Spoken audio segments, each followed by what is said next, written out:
El doctor Jacobo García es un consultor político al que solemos acudir por su seriedad. ¿Cómo está, Jacobo? Estamos en la parte seria. Ya estamos en la parte seria.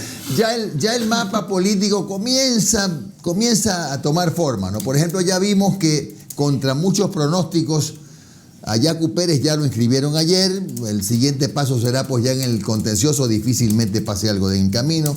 Como van las cosas, parece que a pesar de todos los accidentes, Arauz lo van a calificar. Más o menos ya está el esquema. ¿Cómo ves las elecciones, Jacobo? Bueno, buenos días, amigos y amigas. Primero sí acepto esa salida, pero si es que hay alguna gasolinera Petroecuador cerca, ¿no?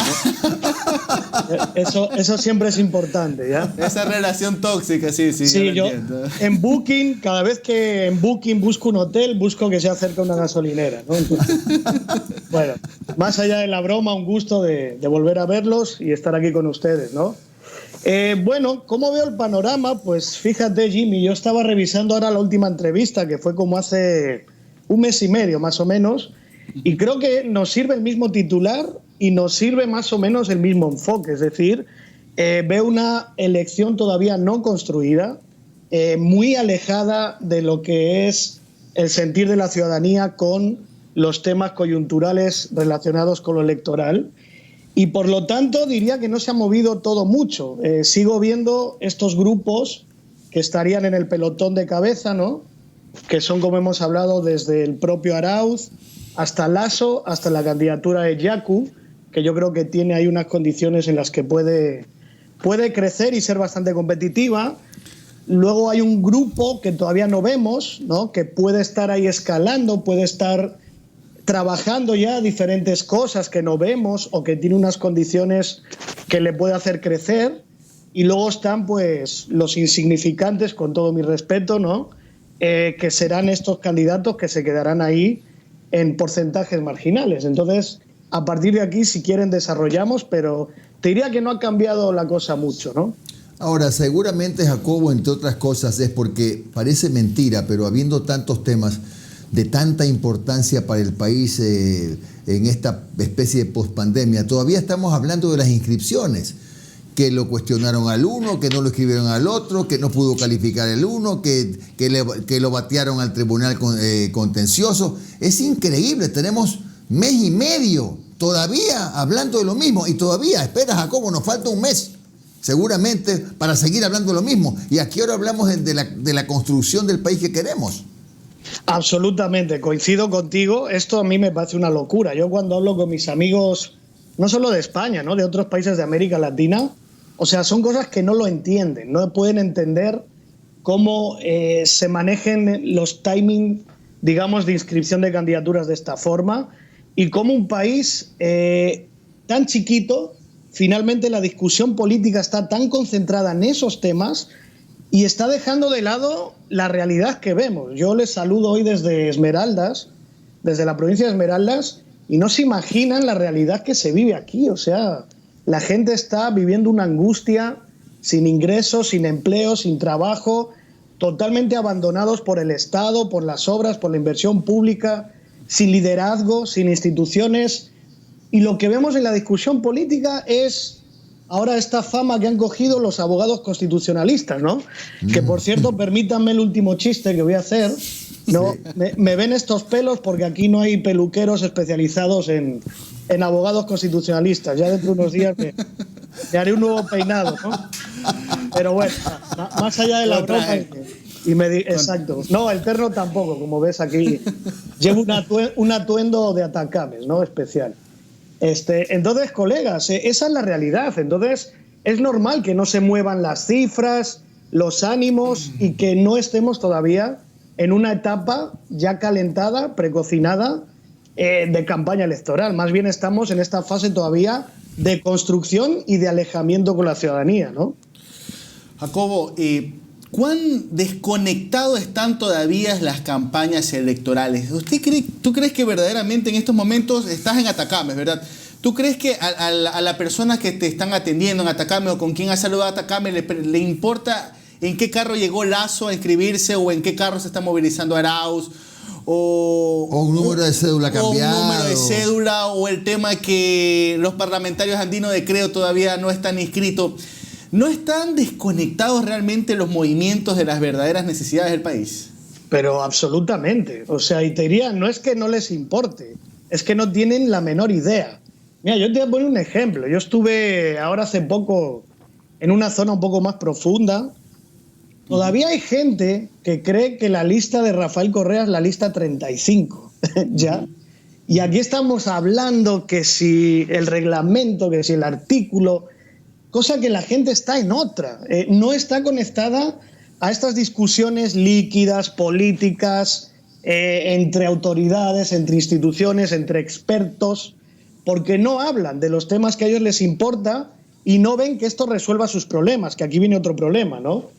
Generalmente en el Ecuador todas estas peleas políticas, peleas institucionales y luchas de poder son temas que no resuelven los problemas de la gente. Y la gente lo que quiere escuchar, o a quien quiere escuchar, es a quien pueda darle mensajes verdaderos de cómo salir de este atolladero, que no es poco lo que están viviendo. Vivimos una de las peores situaciones, yo creo, probablemente desde que estamos dolarizados como país, ¿no? Claro. Mira, lo que tú dices como ejemplo, Jacobo, dice mucho, ¿ah? Esto que citaste de que hay gente que todavía cree que la 35 es la lista de Correa. Ese es un gran problema en el Ecuador. No hay internet en los sectores rurales. Estamos tan desconectados de la ruralidad que se dan cosas como esta. Realmente vivimos en una especie de dos países, ¿no? Los que tenemos la fortuna de vivir en una ciudad con un internet regularcito y los que viven marginados, que hay gente que ni siquiera sabemos dónde viven porque están desconectados del planeta. Ese es un gran problema nacional, por ejemplo, Jacobo. A nadie le oigo hablar de eso. Hay una fractura, Jimmy, hay varias fracturas, ¿no? Y esto lo hemos hablado siempre con ustedes, que están delineando esta elección. Y una de esas fracturas, obviamente, es esta brecha entre lo analógico y lo digital, ¿no? O esta brecha de inclusión que hay en lo digital. Hay gente como ustedes y yo, muy conectados en lo digital, siempre, que tenemos acceso al smartphone, al wifi, a la laptop y no sé qué. Y hay gente en las zonas rurales, aquí saludo a mi amigo Adrián Ibarra, él está llevando una cruzada para que no eliminen los infocentros. Y esto quiere decir que hay gente en sectores rurales donde la única conexión que tiene al internet es a través de los infocentros. Y aquí hay otro elemento que añadir. Esa gente que a lo mejor tiene conexión intermitente a internet no se conecta al internet para ver qué ha dicho el CNE en el reglamento no sé cuánto, en la jurisprudencia X y Z. Se conecta al internet para hablar con la familia en Facebook, para informarse rápidamente de lo que esté pasando en 2-3 ámbitos. Entonces, esa gente no sigue estas conversaciones que nosotros tenemos de qué pasa con el binomio no sé qué pasa con la lista de no sé cuál, o qué va a pasar ahora en el contencioso. Entonces, se forma esta brecha, que es una brecha desde lo tecnológico hasta lo socioeconómico, de gente que no tiene acceso a esta tecnología, redes sociales y conectividad, y gente que por el contrario sí, y está en otra conversación y en otra forma de vida, ¿no? Si pudiera resumirlo, bueno, yo no sé, tú tienes tu interpretación propia, parecería que los candidatos están hablando con ellos mismos. Absolutamente, pero no es que yo estoy convencido. Entre ellos mismos y entre los grupitos de poderes fácticos y económicos que están alrededor de ellos y a quienes le hablan, porque a la ciudadanía le hablan bastante poco, diría yo. Sí, no, favor, Jacobo, y con respecto al tema, acabas de hablar de los grupos de poder. En esos grupos de poder están los medios de comunicación. Hay una nueva ola de medios digitales que están intentando incursionar y también imponer una agenda de entrevistados, de temas, un discurso nuevo, pero yo aún considero que la balanza aún está un poco más hacia los tradicionales. ¿Tú cómo ves la relación electorado-medios de comunicación? ¿Cómo está el nivel de confianza hacia los medios tradicionales, hacia los nuevos medios digitales? Bueno, aquí hay un cambio de época, ¿no?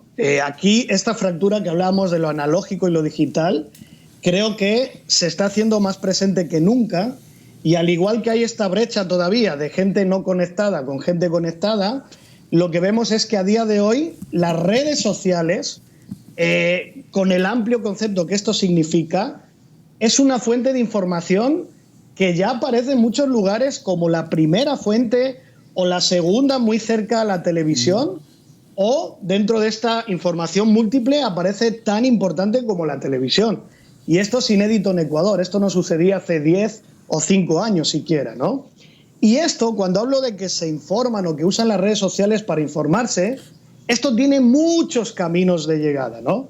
Uno de esos caminos son los medios digitales, que efectivamente han tenido un empuje en los últimos años muy importante, entre ellos el de ustedes, y los felicito mucho, porque uno lo nota. Yo a veces tengo hasta amigos, familia por ahí desconectada, y te envía pues la entrevista con Café con JJ de tal persona, o te envía el momento donde con Fabricio Vela dijeron que bla, bla, bla. Entonces, ustedes están llegando más que nunca, pero claro, no es suficiente para abarcar a todos los públicos y a todo el país, porque sigue habiendo un país desconectado, sigue habiendo un país que por cultura generacional, así tenga conexión a Internet, se va a informar por lo que diga el señor Espinosa Los Monteros en el noticiero por la noche, porque esa es la confianza que esa persona tiene o ha construido durante décadas, ¿no? Entonces, por eso digo que no es solo un tema socioeconómico de acceso, sino que es un tema cultural, de usos y consumos de la información, las noticias, las relaciones humanas. Si yo tengo una cultura más digital, horizontal, metida en el mundo digital, o si tengo una cultura más analógica, tradicional, donde me siento en el sofá y yo quiero que una persona me cuente ahí lo que ha pasado hoy, ¿no? Claro. Entonces, ese es el país en el que vivimos, colegas, ese es el país en el que vivimos. Jacobo, hace mes y medio que hablamos, quizá un poquito menos, tú decías que veías la opción de un outsider. Yo he estado mirando, como tú seguramente, todas las encuestas, las bien hechas, las mal hechas, las legítimas, las cohetes, todas. Y realmente se ven dos lotes, ¿no? Se ven dos grupos, 3 despegados, pero abajo no se ve nada todavía. ¿Todavía piensas que puede haber un outsider? Bueno, mira, empecemos por 2019. Un mes antes de las elecciones en Quito, en Cuenca, en Ambato, en Loja, en El Oro, todas las encuestas daban por ganadores a los más conocidos, posicionados, viejos políticos, y les daban ganadores por 20, 30 puntos.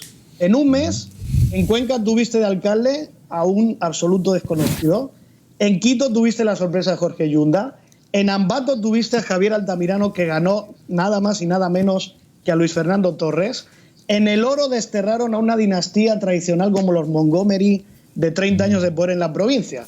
Yo sé que las elecciones locales son diferentes a este tipo de elecciones, y esto es un factor que va a hacer que sea más difícil que esto ocurra aquí. Pero a lo que voy es, las elecciones no están construidas, todavía falta, aunque falte poco, para un país como este puedo decir que falta mucho, y si bien no hay, es verdad que no hay figuras outsiders que uno pueda decir, este puede coger vuelo, este tiene unas condiciones y unos atributos que le das un mes y les puede pulir a todos. Si bien uno no ve eso, no descartes que estén trabajando ya por debajo en otros temas que no veamos, no descartes que, yo pongo un ejemplo muy claro, Isidro Romero, ¿no? No es que sea, caramba, el megacandidato con los mejores atributos, cualidades, pero este señor, si él quisiera hacer una campaña súper disruptiva, empezar a golpear a todo y a todos, empezar a divertirse, como digo yo, haciendo campaña, y empezar a posicionar que él es un empresario exitoso, que sabe crear empleo y que él va a mandar a la cárcel a todos y va a pegar con el látigo a todos, en un ánimo como este, yo no descarto que el señor pueda crecer a un 10% en un mes o dos, me explico. Entonces, probablemente no va a ser la mega sorpresa. Yo creo que estos 3 grupos, Arauz, Lasso, Yaku, lo más seguro es que sean los que ganen o los que lleguen a una segunda vuelta, pero no descartemos que pueda haber todavía una opción que al menos sea competitiva. No digo que gane, pero que se te ubique en un 5, 10 y, ¿por qué no?, en un 15%, ¿no? Podría... Y que es importante para una segunda vuelta. Efectivamente, sobre todo para eso, ¿no? O sea que, Jacobo, tú más o menos le estás diciendo a Isidro que sea el Trump ecuatoriano. Por ejemplo. Porque tendría un poco de bastantes similitudes, ¿no? ¿Verdad? Empresario, que mediático que ha sido en este caso Isidro por Barcelona, ¿no? Efectivamente, el único que Isidro habla más con la Z que yo. Sería un Trump de Texas, ¿no? Pero sí. Podría Hay la ser. posibilidad. Perfecto. Dime una cosa, Jacobo, ya para cerrar la entrevista. Según tú, yo siempre sostengo que las encuestas son fotos del día, ¿no? Son fotos de hoy. Mañana ya posiblemente no sirve, o sirve menos. ¿Cuándo crees tú que ya uno puede empezar a creer, supongamos que sean encuestas transparentes para empezar? ¿Cuándo crees que podemos empezar a creer en el valor, en el peso de las encuestas? Bueno, los que nos dedicamos a esto, te diría que siempre, porque siempre las necesitamos para construir los elementos de la estrategia, de la comunicación y del posicionamiento propio de los candidatos. No es lo mismo tener un candidato que lo conozca el 90% a que lo conozca el 1% como a Esperancita o como a mí, si yo fuera candidato, ¿no?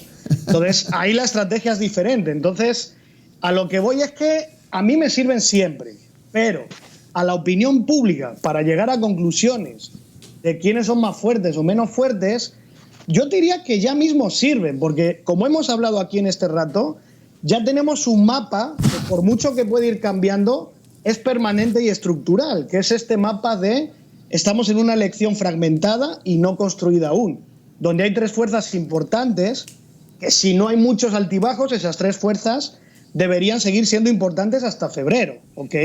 Entonces, por ahí yo sí confío en que esas tres fuerzas, mal o bien, van a estar ahí marcando la cancha, ¿no?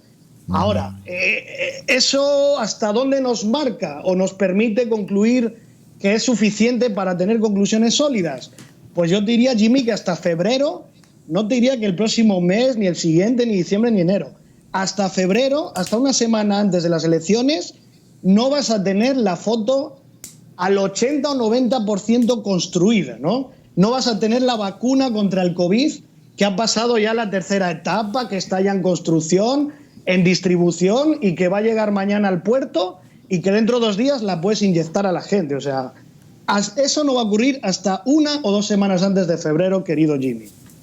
Gracias, Jacobo. Acabamos de entrevistar al rockstar de los consultores políticos, Jacobo García. Hay que divertirse, amigos, que la vida es muy dura. Por supuesto. Jacobo, un abrazo grande. Gracias. Un abrazo y gracias siempre por la confianza y considerarlo. Un abrazo.